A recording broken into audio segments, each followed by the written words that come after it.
The Iowa Hawkeyes sitting at home this week as they watch their upcoming opponent, Ohio State, take on Michigan State late on Saturday evening. Should be an interesting game from East Lansing. But the Hawkeyes and the Hawkeyes staff met with the media earlier this week, specifically the coordinators, Tim Lester, Phil Parker, LeVar Woods. Not a ton to gather from what we heard from Coach Woods and Coach Parker, but how about some extended time with Tim Lester? My takeaways from media availability with Coach Lester earlier this week coming up in just a moment. But first, I want to thank our sponsors, Iowa Floor Covering, Tyler, Ryan, Brian, great people down in Bondurant, and they will get you headed in the right direction, whether it's a DIY project, some sort of flooring or bathroom project. Give them a call. They even do tile showers, help you with that. 515-379-7000. You can also visit their website. It's iowafloorcovering.com. The number again is 515-379-7000. And how about this? Randy Engel now has a print with none other than Hawkeye tailback Caleb Johnson. Signed and unsigned prints available. Check out the selection of Hawkeye athletes available with prints. Again, signed and unsigned prints over at Under the Kitchen on Facebook. You can also visit his website, underthekitchen.square.site. That's underthekitchen.square.site. So Tim Lester and his fellow coordinators met with the media earlier this week. As I said at the outset, not a ton, I don't think, to gather from what we heard from Phil Parker, from LeVar Woods. I thought LeVar was very positive about where his special teams unit was really complimentary of Reese Dakin and Drew Stevens. Those guys are coming on strong. Stevens hasn't missed a kick, and Dakin coming off his best performance of the season. You look at the defense. I know one of the storylines these past couple of weeks has been the increased work of Cohen Entringer in place at times of Xavier Wampa. Phil Parker, very complimentary of both, and didn't seem too concerned. Still thinks his numbers overall are much better than even where they were at times last season. So that's something to follow moving forward, especially against the best opponent on the schedule next week. But how about the availability with Coach Tim Lester? The offense has unquestionably and undoubtedly been the storyline so far this season, and rightfully so. First year under Coach Lester, and we've seen sort of an interesting series of games.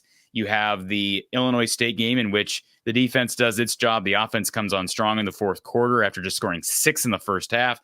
They end up with 40 for the game.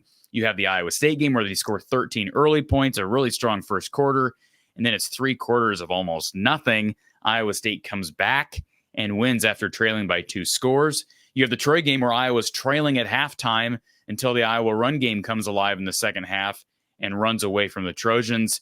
And then, of course, the game against Minnesota where they're trailing at halftime, and then they go on to outscore Minnesota 24-0. I thought it was Tim Lester's best called half of his career at Iowa thus far in that second half in Minneapolis.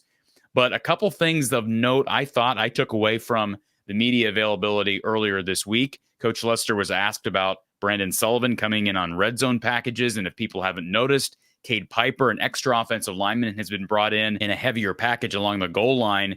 And Lester basically just said, hey, we want a running quarterback in those situations. Referred back to some of the struggles in the red zone against Iowa State, how Iowa State had dented that backside of the formation a couple of times. He thinks that's remedied with a guy like Piper. That's something that he has done in the past, including at Western Michigan. And he said there will also be other versions of that red zone package featuring guys like Sullivan and Piper. So that's kind of an interesting storyline. You'd have to think Lester has not shown all the tools he has in the toolbox for the red zone here 4 games into the season. He was also asked about deep shots. There has been a lack of shots down the field. Cade McNamara actually averaging less than 6 yards per attempt, although his completion percentage is solid. It's in the 60s, which is something very rare for an Iowa quarterback. Here's a quote from Lester as it relates to deep shots. He says, and I quote, "We're definitely still developing it. Shoot, I had a couple of really good ones last weekend that we didn't call because of how the game was playing out. I wanted to call it multiple times. I did bring it up in a group forum. I got voted down a couple times." Interesting. I know people chattering about this week on social media, people blaming Kirk Ferentz for shutting down those decisions or those possibilities of taking shots down the field. But hey, let me be devil's advocate for a second and defend Kirk. Iowa was running the ball really well in that second half. And why show anything 2 weeks prior to the Ohio State game? I also understand why Coach Lester, as an offensive aggressive play caller, would want to get those things out in the field and showcase what he has and put the nail in the coffin. But I think Coach Ferentz has proven over the years that if we can win a game, even if it's by a touchdown or two, they ended up winning by 3 scores. We're going to do that on the ground. And I don't know that Coach Ferentz has ever been a guy to save big plays, but he has a coach now in Tim Lester who I think has those in his back pocket. So, hey, maybe that's not a bad thing. Let's hope Kirk doesn't turn those down during a big game against Ohio State. I would hope that in a closer game in which big plays are going to be a must, Kirk Ferentz is going to defer more to Coach Lester in those situations and not make this a group decision like Coach Lester kind of inferred. Coach also said it's a huge part of this offense, deep shots are. So we haven't seen that yet. That's an indication, it's an indicator that Coach Lester believes we will see those soon. But as he said at the outset, it's still developing and they've maybe not had the perfect time to call them. So that's kind of me taking a positive approach to this situation.